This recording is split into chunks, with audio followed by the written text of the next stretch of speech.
요한복음 4장 40절, 사마리아인들이 예수께 와서 자기들과 함께 유하시기를 청하니 거기서 이틀을 유하심에, 43절, 이틀을 지남에 예수께서 거기를 떠나 갈릴리로 가시며, 이렇게 되어 있습니다. 이틀, 왜 하필 이틀을 있었을까? 또 이틀을 유하시려고 했을까? 이틀이라고 하는 건 하나, 둘, 셋, 넷 할 때 뭐예요? 하나, 둘, 셋, 넷 할 때 둘이죠? 1, 2, 3, 4 할 때는 2고 그러니까 하필 이틀을 유하시고 하필 둘이고, 이건 무슨 말이냐면 성경은 다 둘로 이루어졌다 이런 말이에요. 사실은 그러니까 성경은 하나가 아니라 다 둘로 이루어졌어요. 그래서 둘을 잘 알면 그 둘을 통해서 하나를 깨닫게 되는 거거든요. 그래서 둘로 이루어진 그 성경을 우리가 좀 같이 좀 보도록 하려고요. 요한복음 1장 1절부터 5절까지 말씀, 요한복음에 있는 것을 주로 이렇게 보다 보면 두 개로 다 이루어졌다는 것을 우리가 성경을 볼 수 있습니다. 요한복음 1장 1절부터 5절까지의 말씀 보면 뭐와 뭐로 이루어졌어요? 어둠과 빛으로 이루어졌다, 이렇게 두 개로 나누어져서 이루어진 걸 볼 수 있죠. 1장 43절부터 51절까지 말씀 보면 나다나엘이라는 사람을 우리가 볼 수 있습니다. 이 나다나엘이라는 사람을 이렇게 주님이 부르시고, 그리고 여기서 예수님과 나다나엘이 이야기하는 그런 장면이죠. 그래서 나다나엘과 예수님이 둘로 이렇게 나타나서, 물론 이제 빌립이 중간에서 소개를 시켜줬지만 나다나엘과 주로 이제 예수님하고 이렇게 서로 대화하는 그런 장면들을 우리가 볼 수 있죠. 요한복음 2장의 6절 말씀에 보면, 2장 6절 말씀에 보면 유대인의 정결 예식을 따라 두세 통 드는 돌 항아리 6이 놓였는지라, 이렇게 되어 있죠. 그래서 6 항아리가 있는데 두세 통 드는 돌 항아리 6이 놓였다니까 6개구나 이렇게 생각을 할 수 있잖아요. 근데 6 항아리에 뭘 채워요? 6 항아리에 물을 채우라고 그래요. 그죠? 물을 채우라고 그러는데 그 물이 뭐로 돼요? 포도주가 되죠. 그래서 물과 포도주라고 하는 이 둘로 나누어서 설명을 해주고 있는 그런 장면이죠. 요한복음 3장 1절 말씀에 보면 누가 나오죠? 니고데모라고 하는 사람이 유대인으로서 나오고, 그 다음에 요한복음 4장 7절 보면 뭐라고 나오죠? 누구가 나오죠? 사마리아 여자이 나오죠. 그러면 누가 하면 요한복음 이제 3장 1절은 니고데모라는 사람이 나오고, 요한복음 4장 7절에는 사마리아 여자가 나오고, 그러면 여기 있는 둘은 서로 떨어져 있는 사람이 아니라 둘을 통해서 하나를 설명하려고 하는 그런 내용이라고 제가 설명을 한번 해드린 적이 있죠.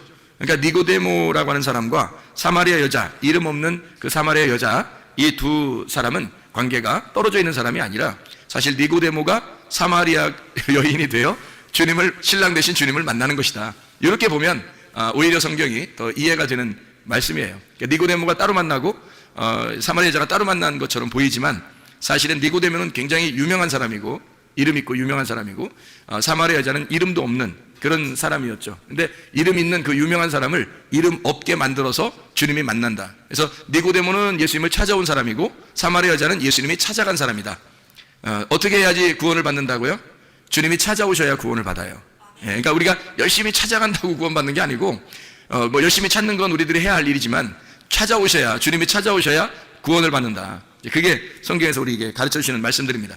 요한복음 3장 5절 6절의 말씀에 보면요, 예수께서 대답하여 진실로 진실로 내게 이르노니 사람이 물과 성령으로 나지 아니하면 하나님 나라에 들어갈 수 없느니라. 여기도 거듭나고 구원받는데 몇 개가 필요하대요? 2개가, 그렇죠? 2개가 필요하다. 물과 성령이라고 하는 2개가 필요해서 이 2개를 통해서 너희가 구원을, 거듭남을 받을 수 있다, 이런 얘기를 하면서요, 6절의 말씀에 보면 육으로 난 것은 육이고 영으로 난 것은 영이어야 된다, 이렇게 얘기해요. 그러니까 뭐와 갈라진 거예요? 육과 영을 나누어 가지고 여기서는 물과 성령으로, 육과 영으로 나누어서 이렇게 2개로 설명해 주는 그런 내용들을 우리가 볼 수 있습니다. 성경은 다 이렇게 2개씩 나누어져 있어요. 그렇게 2개로 나누어져서 모든 것을 설명해요. 처음부터 그랬죠. 처음부터 창세기에 있는 창세기 2장에 나와 있는 그 나무가 있는데 그게 단수인데요, 그 나무 하나가 선악나무하고 생명나무 2개를 설명하려고 하나의 나무를 갖다 등장시킨 거예요. 그래서 이 2가지가 있더라, 이렇게 설명을 한 거죠. 그러니까 성경 하나가 선악과와 생명과라는 이 2개로 성경이 이루어졌다라는 것을 우리에게 설명해 주는 겁니다. 마치 이제 죽음과 부활을 이렇게 말해 주는 것처럼, 이 땅에서는 율법을 통해서 죽어야 되는 것을 설명하고 저 하늘에서는 영적으로 살아야 된다는 것을 의미하는 이렇게 두 개로 나누어서 설명하는 그런 내용을 우리가 볼 수 있습니다. 그런가 하면 이제 요한복음 6장을 또 이렇게 보면요. 요한복음 6장 49절 말씀 보면 이렇게 되어 있습니다. 요한복음 6장 49절에 이게 요한복음 6장은 생명의 떡에 대한 이야기인데요. 만나와 생명의 떡에 대한 얘기인데 요한복음 6장 49절에 보면 너희 조상들이 광야에서 만나를 먹었는데 죽었다 이렇게 되어 있죠. 광야에서 만나를 먹었는데 죽었다. 50절에 보니까 이는 하늘에서 내려오는 떡이니 사람으로 하여금 먹고 죽지 않게 하려 하는 것이니라. 이제 누구를 설명하는 거냐면 예수님을 이야기하는데 너희들 조상들은 만나를 먹고도 죽었는데 나는 하늘에서 내려온 떡이고 그것을 먹는 사람은 죽지 않게 될 것이다 라는 것을 설명하려고 하는 얘기죠. 그죠? 51절에 보니까 나는 하늘에서 내려온 살아있는 떡이니 사람이 이 떡을 먹으면 영생하리라. 내가 줄 떡은 곧 세상의 생명을 위한 내 살이니라 하시니라. 이렇게 이야기를 했습니다. 그러니까 여기서는 뭐와 뭐를 비교한 거예요? 모세의 광야의 떡과 그리고 예수님의 생명의 떡, 요거를 설명해 두 개를 구분해서 나누어서 설명해 주고 있는 얘기죠. 여기에 떡이 있고 살아있는 여기 만나를 먹는 그 떡이 있고요. 그리고 살아있는 떡이 있습니다. 만나는 모세가 광야에서 준 것이고 그리고 예수님은 이제 살아있는 생명의 떡이라 그래요. 예수님이 그 뭐라고 그래요? 마귀한테 시험 받을 때 사람이 뭐로 살 수 없고 뭐로 산다고요? 떡으로만 살 것이 아니고 하나님의 입에서 나오는 말씀으로 사는 것이다 이렇게 이야기를 했습니다. 그러니까 사람이 떡으로 사는 것이 아니라 말씀으로 산다. 그러면 떡은 전혀 우리가 먹지 말아야 되는 건가요? 빵도 전혀 먹지 말아야 되고 밥도 전혀 먹지 말고 말씀으로만 살아야 되나요? 아니죠. 그러니까 이걸 먹으면서 그건 이 땅에서 꼭 필요한 건데 하늘의 양식이 꼭 필요하다 해서 땅의 양식과 하늘의 양식을 비교해서 이야기하는 거죠. 예수님은 하늘의 양식에 대한 이야기를 한 거고 땅에서 마귀는 이제 돌을 만들어서 떡덩이를 만들어 먹으라 해서 땅의 이야기를 한 거고 예수님은 하늘의 이야기를 한 거고 사람이 떡으로 먹는 게 사는 게 아니라 양식 생명의 떡으로 이 위에 있는 생명으로 말씀으로 사는 것이다. 이제 그런 이야기를 해준 것입니다. 근데 우리 여러분과 저는 그러면 뭐 떡으로 살자고 얘기를 해야 되겠어요? 모여서 생명의 떡 대신 예수님을 먹자고 말씀 먹으면 살아야 되겠다 이런 얘기를 해야 되겠어요? 우리 모여서 교회 모인 사람들은 다 생명의 떡 대신 예수님 먹자고 모인 것입니다. 이 세상의 떡 먹자고 모인 것이 아니라는 거죠. 근본적으로 그걸 알고 모여야 된다는 거예요. 근본적으로 그게 교회라는 겁니다. 그래서 모세의 광야의 떡과 생명의 예수님의 생명의 떡. 그래서 떡이라고 하는 것이 뭐하고 딱 연결해 놨어요? 살이라고 하는 것과 연결해 놨어요. 이 살이라고 하는 것과 연결해서 이것은 나의 살을 너희가 먹으면 이렇게 되죠. 나의 살을 먹으면 너희가 영생하게 될 거다. 그렇게 이야기를 해요. 그러면 여기서 예수님이 말하는 나의 살을 먹으면 너희가 영생할 것이다. 그러면 그 말은 어떤 의미예요? 그럼 예수님을 먹으면 예수님을 먹으면 영생한다. 그 말은 어떤 의미예요? 그 살이 떡이거든요. 피가 포도주고, 그죠? 주의 만찬에서도. 그래서 떡과 포도주라고 그래요. 살과 피 이렇게 두 개씩 이렇게 나눠서 얘기한단 말이에요. 그 출애굽기에 보면 창세기죠. 창세기에 보면 요셉이 감옥에 들어갔을 때 관원장들이 이제 감옥에 들어왔죠. 관원장들이 감옥에 들어와가지고 한 사람은 어떤 꿈을 꿔요? 떡반죽 그릇, 떡 그릇을 이렇게 입고 있는 거. 또 한 사람은 술을 담아가지고 있는 포도주를 담아 있는 거. 그래서 포도주 담아 있는 관원장은 살고, 그죠?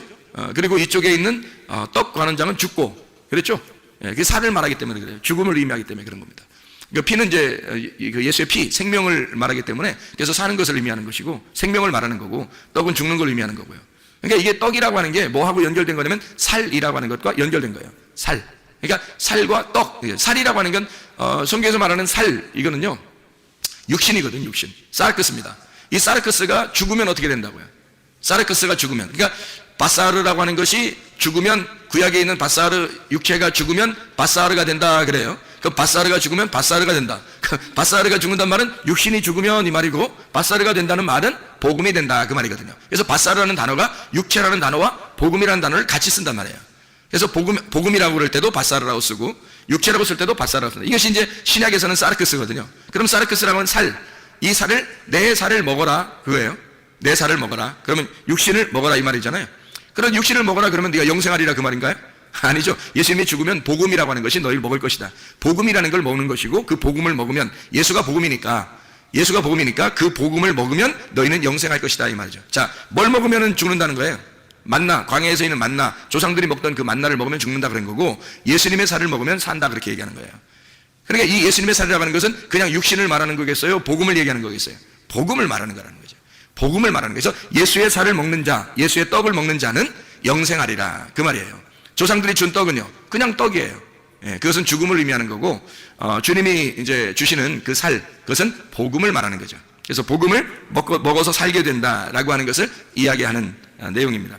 요한복음 6장 55절에서 58절까지 말씀이 그 얘기하는 거죠. 내 살은 참된 양식이요 내 피는 참된 음료로다. 내 살을 먹고 내 피를 마시는 자는 내 안에 거하고 나도 그 안에 거하나니 살아계신 아버지께서 나를 보내심에 내가 아버지로 말미암아 사는 것 같이 나를 먹는 그 사람도 나로 말미암아 살리라. 이것은 하늘에서 내려온 떡이니 조상들이 먹고도 죽은 그것과 같지 아니하여 이 떡을 먹는 자는 영원히 살리라. 이렇게 말씀하고 있습니다. 그러니까 육은 무익하고 영은 살리라 하는 말과 같은 내용의 이야기예요. 그래서 6장 63절에 이렇게 이야기합니다. 6장 63절에 살리는 것은 영이니 육은 무익하니라. 내가 너희에게 이른 말은 영이요 생명이라. 이렇게 돼 있죠. 여기 있는 말이라고 하는 게 여기서 로고스 말이에요, 레마 말이에요? 레마라는 말이 영이요 생명이라 그런 말이에요. 그래서 로고스가 아니라 여러분에게 직접 적용되는 말씀, 여러분에게 주어지는 말씀들이 있단 말이에요. 그 주어지는 말씀이 오면 그게 영이고 그게 생명이라는 거예요. 그게 복음이 된다는 걸 얘기하는 거예요. 우리 모두에게는. 그러니까 조상들이 먹은 그런 떡, 그런 살 이런 게 아니고요. 예수님이 주시는 그 살, 예수님이 주시는 그 음료, 이것은요 우리에게 주시는 영원한 것이다, 영이다, 영생하는 것이다 라고 하는 얘기예요. 그래서 육은 무익한데 영은 영원한 것이다. 그래서 말씀이 영이요 생명이다, 살리는 것이 영이다, 이렇게 이야기를 하는 거죠. 그래서 육과 영을 이렇게 나누었습니다. 그래서 여기 말씀이 말씀들이에요. 내 말하는 것들, 말씀들 이 말이에요. 그것이 말씀들이 여러 씨가 심어 떨어진단 말이에요. 여러 씨가 떨어져. 그게 레마예요. 그게 막 여러 씨가 떨어져서 자기한테 들어오는 거거든요. 자기한테 들어오면 딱 하나가 심어져요. 그러면 그 다음부터 말씀 안 듣는다는 얘기가 아니라 다른 말씀을 들으면서 영향이 공급되는 거예요. 계속 우리는 그 말씀으로 살아가는 거예요. 그 레마라는 말씀으로 살아가게 돼 있단 말이에요. 그 씨를 받음으로. 그게 말씀들이에요. 그게 생명이라는 얘기고 육은 무익하다, 이런 얘기를 한 겁니다. 자, 그런가 하면 이제 요한복음 8장을 한번 봐봐요. 요한복음 8장 6절 8절에 보면 이렇게 돼 있죠. 그들이 이렇게 말하면 고발할 조건을 얻고자 하여 예수를 시험함이로라. 예수께서 몸을 굽히사 손가락으로 땅에 쓰시니, 그렇게 돼 있죠. 그리고 8절의 말씀에 보면 다시 몸을 굽혀 손가락으로 땅에 쓰시니, 왜 이렇게 예수님은 두 번씩이나 이렇게 쓸까요? 두 개니까. 두 개로 설명해 줘야 되니까. 하나로 설명하는 게 아니니까. 그래서 두 번을 갖다 땅을 쓰시는 거예요. 그러면 두 번의 땅을 글을 쓴다고 하는 것은 어떤 의미를 얘기하는 거예요? 땅에 글을 썼다. 땅에 글을 썼다. 그리고 두 번째도 땅에 글을 썼다. 똑같이 땅에 글을 쓴 거죠. 근데 두 번째 쓴 건 다시 글을 쓴 거예요. 앞에서 쓴 거하고 뒤에 쓴 게 뭐가 달라서? 뭐가 달라서요? 자, 이게 이런 얘기가 있죠. 하나님이 모세에게 십계명을 주실 때, 처음 십계명을 주실 때는 어때요? 처음 십계명을 주실 때 이렇게 돌판에다가 새겨서 주시죠. 근데 그 돌판을 산에 올라갈 때 모세가 들고 올라갔어요? 아니면 하나님이 그냥 직접 그냥 거기 돌판을 만들어 가지고 써서 주셨어요? 처음에는 돌판을 하나님이 만들어서 써서 주셨어요. 그러니까 글자 판도 하나님 거고 글자도 하나님 거가 하나님이 쓰셔서 주셨어요. 모세가 한 게 하나도 없어요. 그 내려오다가 이제 금송아지 섬기는 그 백성들을 놓고 이 돌판을 갖다 던지잖아요. 던지는데 이렇게 뭐 어떤 영화처럼 딱 던질 때 다시 손에 싹 들어올 수 있잖아요. 하나님이 그렇게 못하나요? 그 정도로 하나님이 이렇게 십계명을 돌판을 만들어서 이렇게 글씨를 쓰시는 하나님이 그렇게 다 써서 다 이제 띄어가지고 이제 딱 두 개를 이렇게 딱 들고 이제 멋있게 내려오는데, 사람들이 죄를 져서 이거 안 되겠다 그래서 이걸 갖다가 막 던져버렸단 말이에요. 던지면 세게 확 던졌는데 다시 던지면서 쫙 나가다가 다시 자기한테 탁 돌아오게 할 수 있어요, 없어요? 하나님이 있죠. 충분히 할 수 있습니다. 그 정도 능력. 아니, 처음부터 글씨를 쓰신 분이 하나님인데 그거 내 거를 어디다 던져 그러면서 다시 확 가슴으로 들어오게 할 수 있죠. 근데 그렇게 안 하시죠. 그렇게 할 수 있는 능력이 있으신 분인데 그렇게 안 하신다고. 그냥 다 깨지도록 만들어버려요. 그렇죠? 그래 놓고서 다 깨뜨리니까 이제 하나님도 어떻게 다시 써줘야 되겠죠. 그래서 모세한테 뭐라 그래요? 이제 네가 돌판 깎아서 가져오라 그래. 하나님이 돌판 깎는데 상당히 좀 시간이 걸리고 그래서 그런가요? 글씨 쓰는 건 괜찮은데 말씀이니까 하나님이 말씀이니까 막 쓰나 내려가는 건 쉬운데 돌판 깎는 건 좀 힘들어서 이제 깎아 올 때는 이제 네가 두 번 네가 깨뜨렸으니까 올 때는 네가 이거 돌판 깎아서 가져와라. 그래 힘들어서 그랬을까요? 아니면 뭔가 이유가 있을까요? 뭔가 이유가 있겠죠. 그죠? 그래서 돌을 이렇게 깎아 가지고 모세가 가져갔어요. 가져가니까 하나님이 거기다가 글씨를 갖다가 이제 하나님이 쓰시는 거예요. 거기다가. 왜 그렇게 하실까요? 그래서 법궤 안에다가요, 법궤 안에 집어넣은 십계명은 요겁니다. 모세가 깎아 가지고 가서 하나님이 글자를 써준 그 돌판을 집어넣는 거예요. 법궤에다가. 그거 들고 다닌 거예요. 왜 하나님은 그런 식으로 했을까요? 일을? 하나님이 직접 다 하면 좋은데? 왜냐하면 두 가지이기 때문에 그렇습니다. 성경은 두 가지로 나오기 때문에 그래요. 예. 그러니까 첫 번째 것은 깨져야 할 돌판이에요. 두 번째 것은 깨지면 안 된다는 거죠. 첫 번째는 왜 깨져야 되는 거예요, 그럼? 하나님이 이 땅에 오셔서, 말씀이 이 땅에 오셔서 죽으셔야 되니까. 너희들이 죄를 짓는 것에 대해서 주님이 오셔서 죽으시는 걸 말하는 거예요. 그리고 두 번째 다시 만든 그 돌판, 거기다 글씨만 써줘요. 그럼 이건 누가 만들었다고요? 자기가 만들었다고요. 자기가 만든 그 마음에, 자기가 만든 거에 하나님께서 심어주는 거죠, 말씀을. 신비의 말씀을 심는 거예요. 옛날에는 모세가 돌판을 깎아가지고 갔지만, 그래서 하나님이 그 돌판에다 글씨를 썼지만, 지금은 어디다 심어요? 하나님 말씀을. 여러분 마음판에다 심는다고요. 여러분 마음판은 누구 거야? 여러분 거예요. 여러분의 마음판에다가 하나님의 말씀을 심는 거라고요. 이 새기는 거라고. 그게 법궤 안에 들어가 영원히 존재하는 거라고요. 그 말씀이. 여러분에게 말씀이 오는 겁니다. 각자에게. 하나님이 주시는 그 말씀이 여러분, 이거는 계속 보존하라고 주님 말씀하셔요. 첫 번째 거는 깨뜨리고 두 번째는 그냥 두시죠. 자, 그래서 예수님도 글을 쓰실 때 땅에다가 뭐 사람들이 막 연구 엄청 합니다. 이거 무슨 글자 썼나? 뭔 무슨 글자 써요? 딱 보면 몰라요. 거기 써 있잖아요. 죄 없는 놈이 쳐봐라. 딱 보면 몰라요? 그걸 써놨잖아요. 죄 없는. 아니 그 글자 써놓고 얘기 한번 하면 똑같은 거 아니에요? 그거? 죄 없는 놈이 한번 쳐봐. 이거 자 보세요. 그러면 지금 이 글자를 처음에 쓸 때는 뭘 쓴 거예요? 두 번 썼으니까 첫 번째 쓸 때는 뭘 썼겠어요? 너 죄인이라는 걸 썼겠죠. 너 죄인이니까 너도 죽어야 돼. 한 번 쓰고. 두 번째, 그 죄를 지었지만 내가 그것 때문에 왔어. 두 번째, 너에게 은혜를 베풀 거야. 죄 없는 놈만 한번 쳐봐. 니네가 율법이라고 그러니까 율법을 한번 다 쳐봐. 어떤 놈이 안 걸리는 놈이 있나. 그리고 두 번째, 땅에다가 글을 쓰셔요. 그때 이 말씀들을 깨닫는 겁니다. 이 사람들이요. 이 말씀이었구나 라고 두 번의 십계명을 깨닫는 겁니다. 거기서 깨닫고 직접 보세요. 예수님이 하나님인데 하나님이 땅에다가, 이 땅에다가요, 글을 막 이렇게 쓴 건 또 이게 참 엄청 특별한 거 아닙니까? 생각해 보세요. 십계명에다만 글 써야 돼요? 그 산에 있는 돌판에다가만 막 하나님이 막 손가락이 나와서 막 쓰고 그러면 진짜 멋있는 거예요? 땅에다 쓰면 안 되는 거예요? 땅에다 직접 썼잖아요, 예수님이. 와가지고 어디 막 돌아다니면서 어디다 막 자기 이름 써놓고 막 이렇게 다니지 않잖아요, 주님이. 다니시면서. 여기다 글씨 써놓잖아요. 가늠한 여자 여기 때, 요때 딱 써놓는 거예요. 두 번을 글씨 쓰면. 뭘 쓴 거예요? 두 번의 십계명과 두 번의 말씀이 똑같다는 거죠. 그게. 하나는 너희를 죽이는 율법이고 하나는 너희를 살리는 율법이야. 두 가지가. 그래서 가늠한 여자를 나는 살릴 거야. 너희들이 죄 없다면 쳐봐. 죄 없는 자는 나밖에 없어. 이 여자를 죽일 수 있는 여자는 나밖에 없는 거야. 근데 내가 살릴 거야. 내가 대신 죽고 내가 살릴 거야. 그게 이 장면이거든요. 놀라운 장면입니다. 두 번의 글씨를 땅에 썼죠. 하나는 육체를 위한 율법이고요, 하나는 영을 위한 은혜의 말씀이란 말입니다. 이해가 되겠어요? 이게 두 개로 나누어져 있다고요. 성경이 그렇게 나누어져 있어서 주님이 그걸 설명하는 거예요. 그래서 예수님이 이 앞에 있는 것은, 앞에 쓰는 것은 살을 의미하는 거고, 뒤에 있는 것은 그 살이 복음을 의미하는 거고요. 앞에 있는 글은 내가 죽으러, 십자가를 지러 내가 죽으러 간다는 말이고, 두 번째 있는 이 말은 내가 그 죽고 부활하여 내가 너희들을 살리러 간다, 이렇게 이야기하는 두 개의 말씀을 설명하려고 두 번을 땅에다 쓰는 것이다. 자, 요번 8장 23절의 말씀을 봅니다. 예수께서 이르시되 너희는 아래에서 났고 나는 위에서 났으며 너희는 이 세상에 속하였고 나는 이 세상에 속하지 아니했다. 이 세상에 속한 것과 이 세상에 속하지 않은 것, 이렇게 나와 있는 말씀입니다.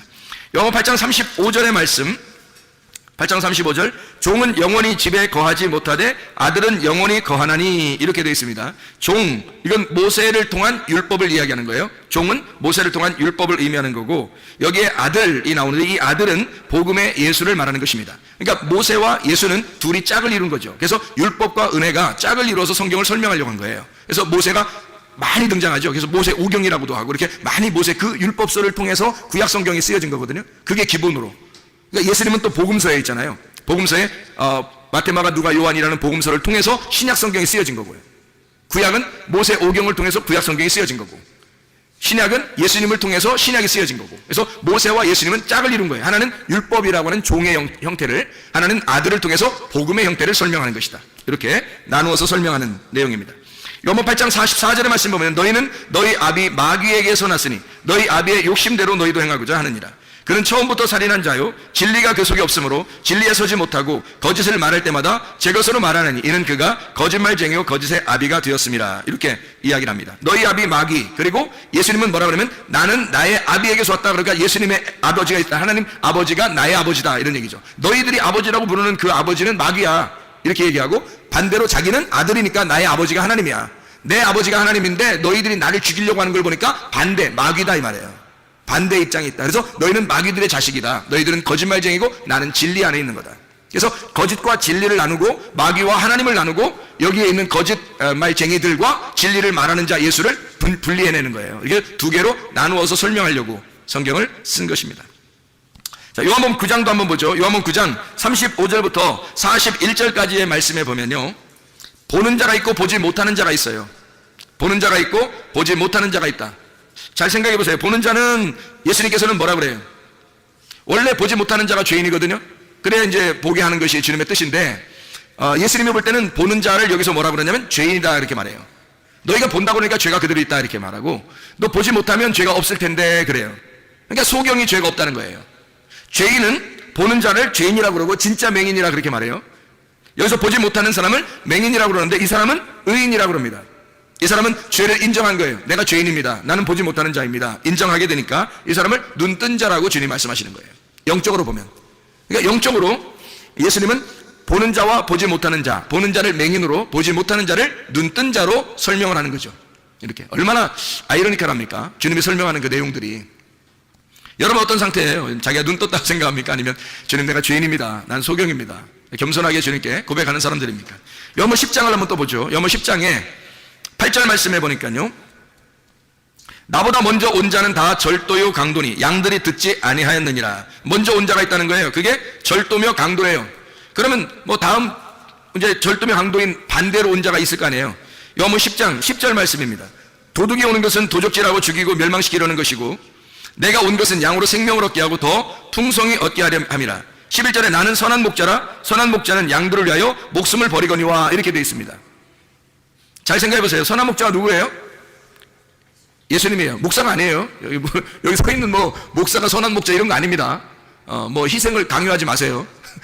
목사가 무슨 희생하는 사람입니까? 아니에요. 희생은 예수님이 다 하셨어요. 저를 위해서도 희생하셨고 여러분을 위해서도 희생하셨어요. 목사한테 희생을 강요하면 안 됩니다. 목사가 자기 양심상 바르게 살려고 하는 거지, 이렇게 희생을 여러분이 강요할 의무는 없어요. 저도 주님에게는 양이고 사랑스러운 양이고 여러분도 주님의 사랑스러운 양이에요. 우리는 목자는 예수님밖에 없어요. 그 목자가 선한 목자가 목숨을 버린대요. 그렇게 목숨을 버리신 거예요. 그렇게 십자가 못 박혀 돌아가시면서 다 이루었다 그랬는데 목사가 또 죽어야 돼요? 그거 아니잖아요. 예수님이 다 이루었다 그러면 다 끝난 거예요. 그 빚이 다 끝난 거예요. 그러니까 선한 목자는 양들을 위해서 죽고 끝낸 거예요. 모든 빚을 다 갚아셨어요. 더 이상 목사가 대신 또 갚아야 될 게 없어요, 여러분. 아유, 목사님이 대신 또 십자가 따라가겠잖아요. 따라가서 죽으라겠잖아요. 그러니까 그럼 나만 죽어야 돼요? 여러분 생각해봐요. 나만 따라가서 나만 죽어? 그게 뭐예요? 여러분 다 따라가자고 그러면 여러분이 다 십자가를 지고 자기를 부인하고 따라가는 그 말은 나에게도 하는 거고 여러분에게도 하는 거지. 예수님이 다 끝냈다니까요. 끝낸 그 예수님을 우리가 따라가는 거예요. 나도 따라가고 여러분도 같이 따라가자는 얘기지. 우리 목사님은 십자가를 지고 따라가서 죽어야 돼. 희생을 강요하지 말라고요. 그거 다 끝난 일이라고. 여러분과 제가 그 주님을 따라가는 거라고요. 어느 날 우리도 다 죽는다고요. 예. 자, 이래서 절도며 강도가 있고 그리고 선한 목자 예수님이 있단 말이에요. 이렇게 두 개로 나누어서 뭘 한다고요? 성경이라고 하는 이것을 설명하려고 하는 것이다. 이런 얘기죠. 그러면 절도며 강도가 뭐라고? 먼저 온 자라고요. 먼저 온 자들이 누구예요? 성경에서 대표적으로 성경에 먼저 온 자들이 누구예요? 아담, 노아, 아브라함, 모세, 다윗, 침례 요한, 이런 사람들이 먼저 왔잖아요. 그죠? 엘리야도 그렇고요. 예수님이 하나님의 그 말씀을 가지고 있는 자인데 하나님의 말씀을 가지고 그들이 먼저 왔다고요. 먼저 와서 사람들을 자기에게로 인도했단 말이에요. 그죠? 바리새인들도 마찬가지죠. 그들을 따른 거예요. 모세를 따르고. 이해가 돼요? 모세를 따르고 엘리야를 따르고 다윗을 따르고 노아를 따르고 아브라함을 따르고 자기들도 아브라함을 따라가는 자들. 근데 예수님은 그들에게 너희들은 아브라함의 자손이라고. 아니야, 그게 너희들은. 그러니까 부자와 거지 나사로의 그 설명을 하면서 누가 아브라함 품에 있다고요? 거지 나사로가 있는 거라고 얘기하잖아요. 부자들 너희들이 있는 게 아니다. 너희들 말씀 안다고 아브라함 품에 있다고 하지만 너희들 아니야, 이렇게 말하잖아요. 그러면 이 사람들은 지금까지 따라온 게 누군데? 아담, 노아, 아브라함, 모세, 다윗, 침례 요한 다 따라왔는데요, 그들이. 근데 아니라는 거예요.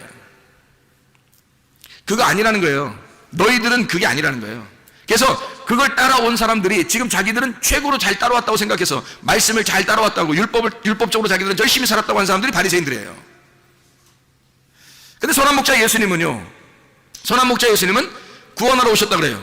근데 이 사람들은 다 살려고 그러는 거죠. 바리새인들은 그 앞에 있는 자들을 다 따라가면서 그들이 그것을 말씀을 율법을 배웠는데 자기들은 다 살려고 한단 말이에요. 자기들은 살려고 하고 그 율법을 가지고 다른 사람을 죽이려고 한 거죠. 그죠? 근데 반대로 선한 목자는 어떻게 해요? 반대로 와요. 자기가 죽으려고 와요. 그러니까 완전 반대죠. 그러니까 이 사람들이 따라가던 이제까지 따라가던 그 율법, 이제까지 따라오던 그 말씀들을 자기들은 최고인 줄 알고 따라갔는데, 그래서 자기들이 거룩한 줄 알았는데 다른 사람을 정죄했는데, 알고 보니까 예수님은 자기가 죽으러 왔던 거예요. 그럼 예수님이 죽으러 왔다는 얘기는 누구로 뭘로 왔다는 거예요? 반대로 율법에 의하여 죽으러 왔다는 얘기를 얘기하려고 하는 건데, 죄인으로 왔다는 얘기예요. 그러니까 의인과 죄인을, 그러니까 땅에서 말하는 의인은 율법과 선지자예요. 그렇죠? 근데 땅에서 죄인대로 왔다는 거예요, 주님이. 그래서 예수님이 이 땅에 죽으니까 반대로 하늘나라 올라가니까 뭐가 돼요? 죄인이 의인 되는 거예요. 의인들은 죄인 되는 거고. 그래서 이 땅에서 눈을 뜬 자는 하늘나라에 눈 감은 자가 되는 것이고, 이 땅에 눈을 감은 자는 하늘나라에 눈을 뜨는 자가 될 것이다. 그런 얘기를 하는 거죠. 의의 문이 열리는 거죠. 안에서 문이 닫힌 사람들이 자기가 문이 닫혔다 이렇게 고백하는 사람들에게 눈이 열리는 거죠. 하늘의 문이 열리는 거예요. 그걸 부활했다 그러는 거예요. 무덤에서 부활했다. 무덤 문이 열렸다. 네 속에 있던 무덤 문이 열렸다. 그런 이야기를 하는 거죠. 요한복음 10장 26절 27절의 말씀입니다. 26절 27절.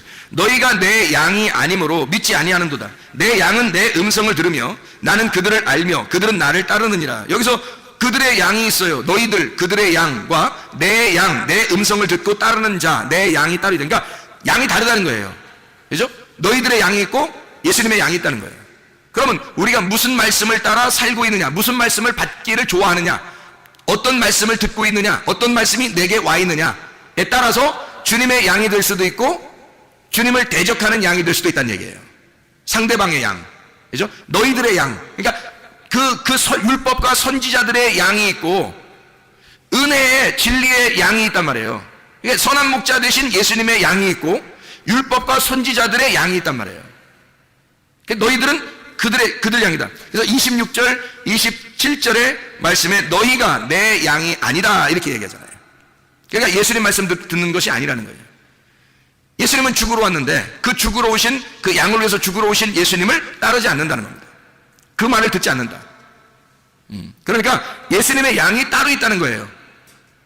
너희가 믿지 않는 거예요. 믿지 않으니까 예수님의 양이 아닌 거고, 믿으면 양은 주님의 음성을, 주님의 양은 주님의 음성을 듣게 된다. 그걸 좋아하게 된다는 거예요.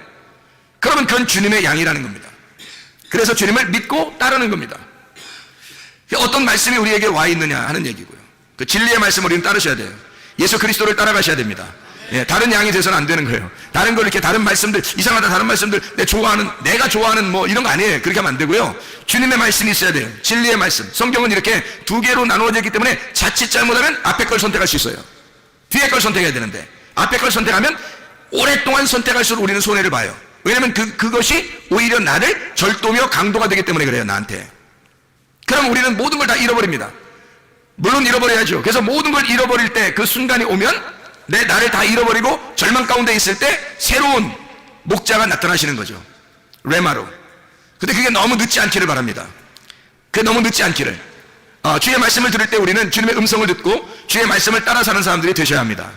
요한복음 11장 43절 44절의 말씀해 보면요, 이 말씀을 하시고 큰 소리로 나사로야 부르시니 나오라, 나사로야 나오라 부르시니 죽은 자가 수족을 배로 동인 채로 나오는데 그 얼굴은 수건에 쌓였더라. 예수께서 이르시되 풀어놓아 다니게 하라 하시니라. 이렇게 되어 있죠.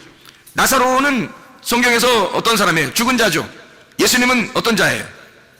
자, 나사로는 죽은 자고 그 무덤에 있는 거고요. 예수님은 누구예요? 여기서 그러면 죽은 자를 살리는 분이잖아요. 그죠? 죽은 자를 살리는 분이니까 죽은 자와 죽은 자를 살리는 분이 있어요. 그러면 여기서 나사로는 죽은 자인데 이 죽은 자를 뭐라고 표현해요? 묶여있는 자라는 얘기예요. 묶여있는 거를 죽은 자라 그렇게 표현하는 거예요. 그럼 묶여있는 자를 다른 말로 따지면요, 깨닫지 못하고 있다는 얘기입니다. 깨닫지 못하고 있다. 이렇게 깨닫지 못하고 묶여있는 자 나사로를 예수님을 만나면 예수님이 와서 어떻게 이거를 풀어주죠. 자유롭게 풀어줍니다. 묶인 것을 풀어주는 거예요. 그러면 풀어준다는 말을 다른 말로 말하면요, 깨닫지 못하고 있는 걸 깨닫게 해주고 있다는 얘기입니다. 그럼 풀리는 거죠. 무덤에 갇혀있는데 무나메이온이라고 하는 이 기억 상실, 생각이 없는, 그것이 막혀있는 그 기억이 딱 매여있는, 묶여있는, 풀어지지 않는 그 생각을 주님이 이 무덤을 열어서 이 기억을 되살리는 겁니다. 생각을 갖다가 생각나게 만들어주시는 거예요. 이게 부활이라고요. 주님은 풀어주는 자고 나사로는 죽은 자라는 거죠. 주님은 살려주는 자고 나사로는 죽은 자고. 이해가 되겠어요? 이게 두 개로, 하나는 죽는 자요, 하나는 살려주는 자로 두 개로 설명하고 있잖아요. 자, 또 한번 봅니다. 요한복음 16장 11절의 말씀.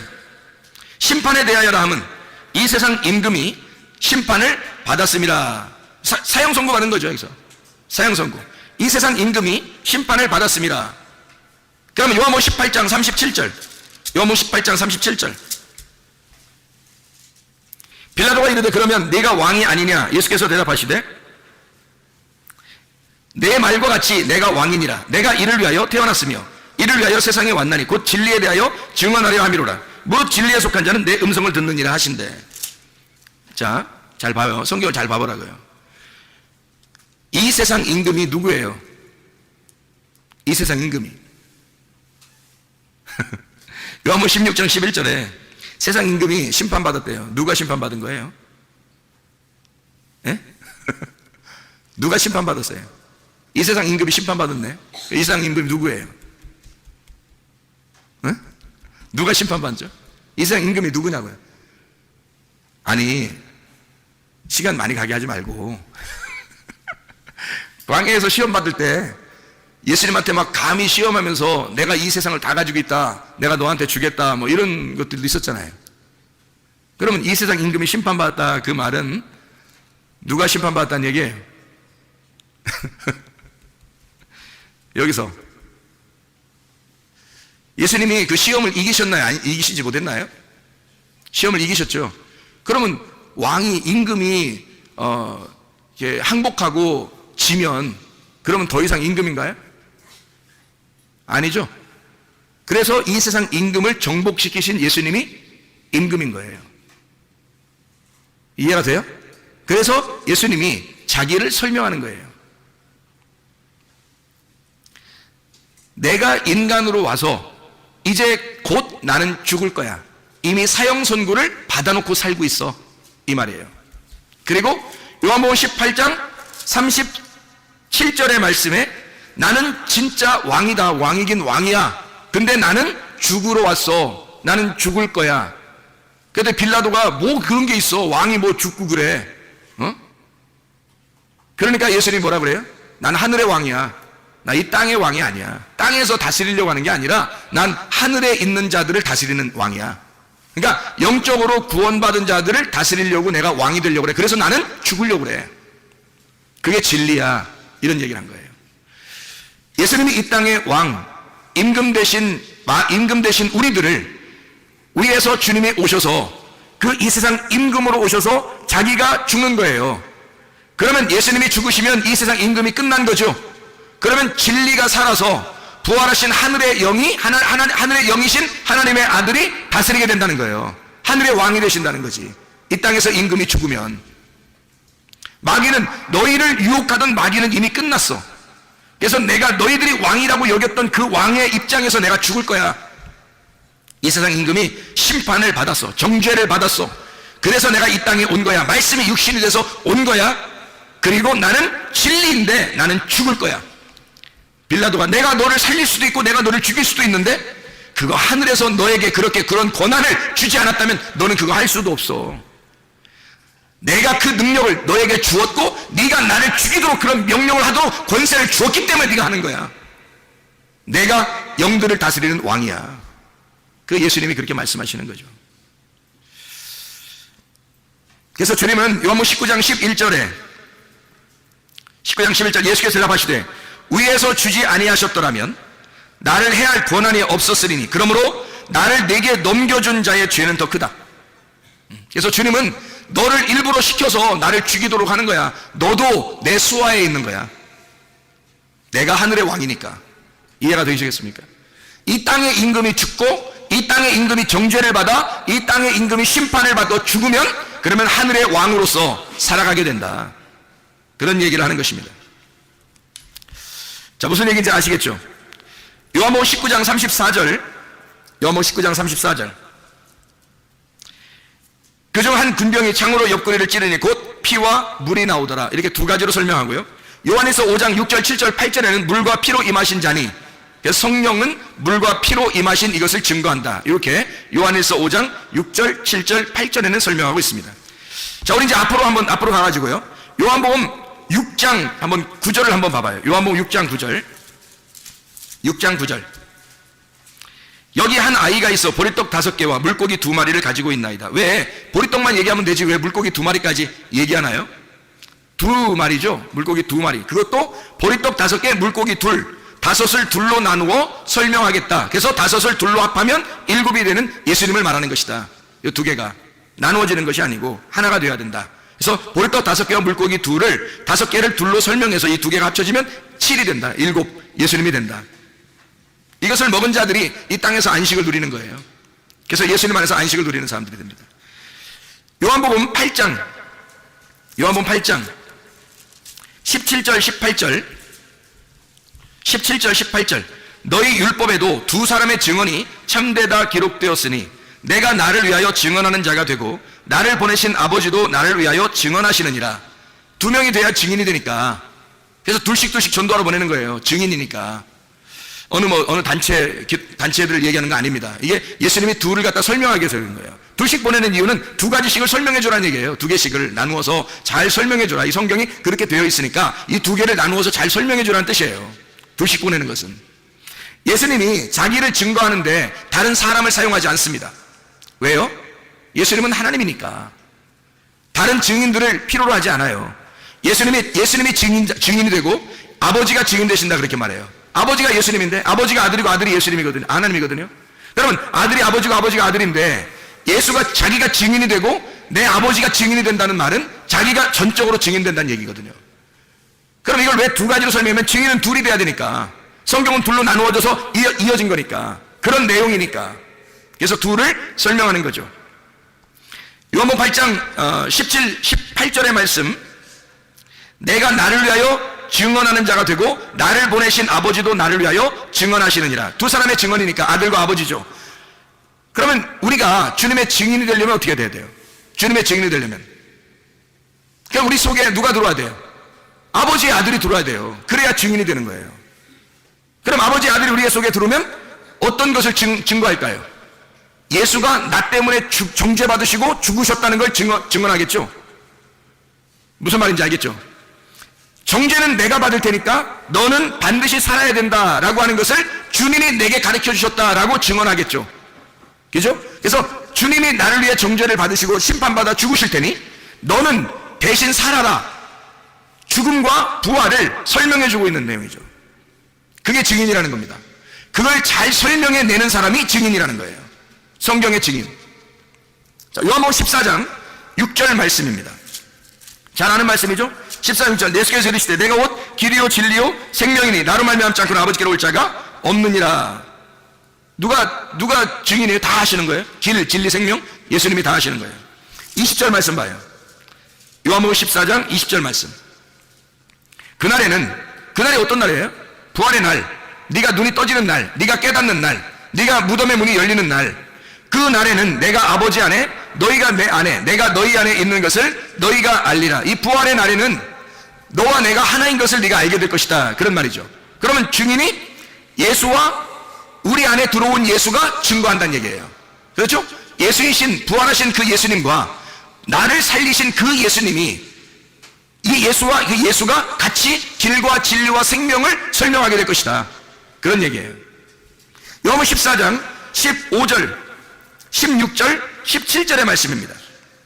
너희가 나를 사랑하면 나의 계명을 지키리라. 내가 아버지께 구하겠으니 그가 또한 다른 보혜사를 너희에게 주사 영원토록 너희와 함께 있게 하시리니 그는 진리의 영이라. 세상은 능히 그를 받지 못하나니 이는 그를 보지도 못하고 알지도 못함이라. 그러나 너희는 그를 아나니 그는 너희와 함께 거하시며 또 너희 속에 계시겠습니다. 뭔 얘기예요? 하나됨이에요. 예수님의 이름 안에서 나로서 너희를 인정하겠다. 다시 말하면 내 안에서 너를 나라고 인정하겠다, 예수님이 그러는 거죠. 보혜사를 준다는 얘기는 생기를 불어넣어 준다는 얘기입니다. 하나님의 생명을 줘서 너라는 흙덩어리를 생기를 줘서 살리겠다는 얘기야. 그러면 예수님이 말씀이 육신이 돼서 오셨잖아요. 그 예수라고 하는 그 말씀이 육신 되신 그 예수님을 너라는 것으로, 네가 그것으로 인정하겠다는 얘기예요. 그래서 서로 하나가 되겠다는 얘기입니다. 보혜사가 온다는 얘기는, 보혜사가 와서 네가 나이기 때문에 이걸 주겠다 이거예요. 보혜사가 와서 그걸 증명해 주겠다. 네가 나고 내가 너라는 것을 보혜사가 오면 증명이 될 거야. 이 보혜사가 와서 너를 나라고 인정해 줄게, 그 말이에요. 원래 우리는 예수님이 아니에요. 하나님의 아들이 아니라고. 근데 보혜사가 오면, 보혜사 성령님이 오시면 너를 하나님의 아들들이라고 인정해 주겠다는 거예요. 하나님의 아들들이라고. 원래 원본은 아닌데 너를 양자의 영을 주어서 너를 하나님의 아들들이라고 인정해 줄게. 그러면요, 양자도 아들입니다, 여러분. 양자도 아들이에요. 아들의 권리가 없는 게 아니에요. 법적인 아들이에요. 우리가 법적인 아들이기 때문에 우리도 우리의 권리를 충분히 하나님 아버지에게 주장할 수 있단 말이에요. 우리도 아들이니까. 원래 예수님은 아니지만 우리가 양자가 됐잖아요. 우리도 하나님의 아들들이 됐잖아요. 그러면 나도 아들이에요, 아버지.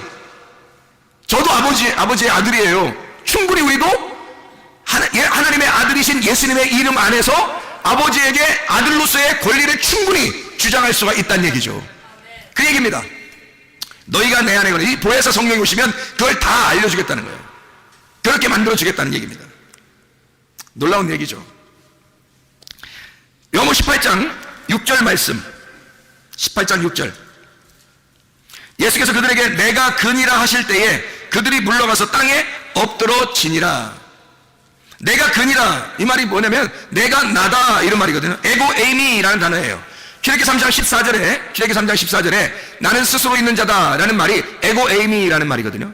I am who I am. 나는 나다, 이런 말이에요. 나는 존재다, 내가 살아있다, 내가 생명이다, 이런 말이에요.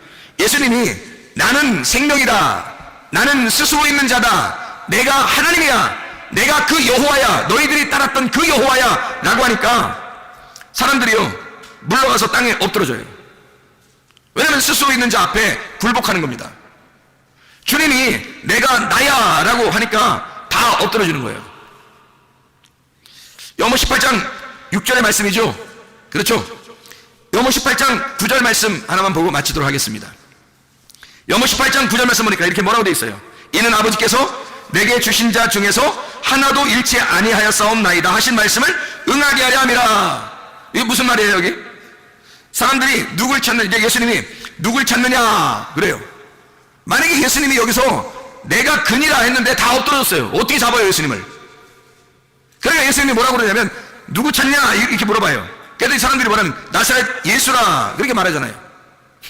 그러니까 예수님 말하기를 내가 그니라, 나야, 이렇게 말하잖아요. 나를 찾거든 이 사람들이 가는 것을 용납하라 이래요. 거기서 예수님이요 참 놀라운 의리 하나를 지켰다, 그런 거예요. 왜 좀 멋있는 사람이 이러잖아요. 영화에서도 멋있는 사람은 내가 다 당할 테니 이들은 다 가라해라, 이들은 다 너희들은 다 집에 돌아가, 내가 다 담당할 테니까, 뭐 이런 거 있잖아요. 뭐 멋있게. 여기서도 꼭 영화 장면 같잖아요. 두목 예수님이 부하들을 집에 좀 보내달라. 내가 두목만 잡으면 되지 않냐, 나만 잡으면 되잖아. 다 보내라. 응? 쟤들은 살려줘. 내가 잡힐 테니까. 진짜 뭐 멋있는 장면 아닙니까? 근데 이런 의미일까요? 아니면 하나도 잃지 않겠다 하는 말이 무슨 의미일까? 이 말은 너희가 아니니까 너희 일이 아니니까 너희들의 일이 아니니까 잘 생각해 봐요. 예수님의 일이지 제자들의 일이 아니란 말이에요. 지금 여기서 잡히시는 이 일은요, 예수님의 일이지 제자들의 일이 아니라고요. 제자들이 감당할 만한 일이 아니라고요. 이게 예수님이 다 짊어지셔야 할 예수님의 일이었다고요. 예수님의 사역, 그리스도의 사역, 제자들의 사역이 아니라고요. 그래서 이들은 하나도 잃어버리지 않도록 양들을 위하여 자기 목숨을 버리는 것이 그리스도의 역할이었다고요. 내가 죽을 테니 너희들은 살아라. 내가 죽을 테니 너희들은 살아라. 그게 주님의 이 땅에 내려오신 사역이십니다. 그러니 여러분, 예수 그리스도가 이 모든 것을 담당하시기 위하여 이 땅에 오셨어요. 우리는 그 하늘에서 오신 그 예수를 받아들여서 이 땅에서 그 하늘에서 오신 예수를 이 땅에서 전파하는 증인들입니다. 예수 그리스도를 받아들이고 말씀이신 예수님을 받아들여서 이 두 개의 말씀으로 오신 예수님을 우리 속에 깊이 받아들여서 이 말씀을 다른 사람들에게 세상에 전하는 이 예수의 증인들이라고요. 여러분과 제가, 우리는 살아있는 자예요. 하나님의 영을 받아 살아있는 자가 되면 하나님 안에 있는 자고 하나님이 우리 안에 거하시는 자가 된다고요. 그러면 하나님이 우리 안에 거하셔서 우리는 하나님의 증인이 된다고요. 이 하나님의 영을 받지 못한 자들은 하나님의 증인이 될 수 없어요. 자기가 그 레마를 경험하지 않고서는, 자기가 하나님의 영을 경험하지 않고서는, 그 하나님의 영이 자기 속에 들어오지 않고서는, 그 예수의 그 영이 내 안에 오지 않고서는 예수의 증인이 될 수가 없습니다. 예수는 예수를 증거하니까, 예수는 홀로 예수를 증거하십니다. 여러분을 사용할 때 여러분을 사용하는 게 아니라 예수가 자기가 우리에게 들어와서 자기가 자기를 증거하는 거예요. 여러분과 저는 하나님의 영이 우리 안에 있어야 됩니다. 하나님의 영이 우리 안에 거하여야 우리도 주님 안에서의 증인이 되는 거예요. 주의 증인으로 살다가 주님 만나시기를 바랍니다. 우리 하나님 아버지 사랑과 은혜에 감사를 드립니다. 하나님의 말씀을 이렇게 두 가지로 나누어서 써있는 말씀들을 우리 같이 나누었습니다. 하나님, 말씀이 육신이 되어 우리 가운데 거하신 주 예수가 하나님의 성령께서 우리 안에 거하셔서 예수의 증인으로 살다가 주님 만나게 도와주시옵소서. 예수 그리스도 존귀하신 이름 받들어 기도 올려옵나이다. 아멘.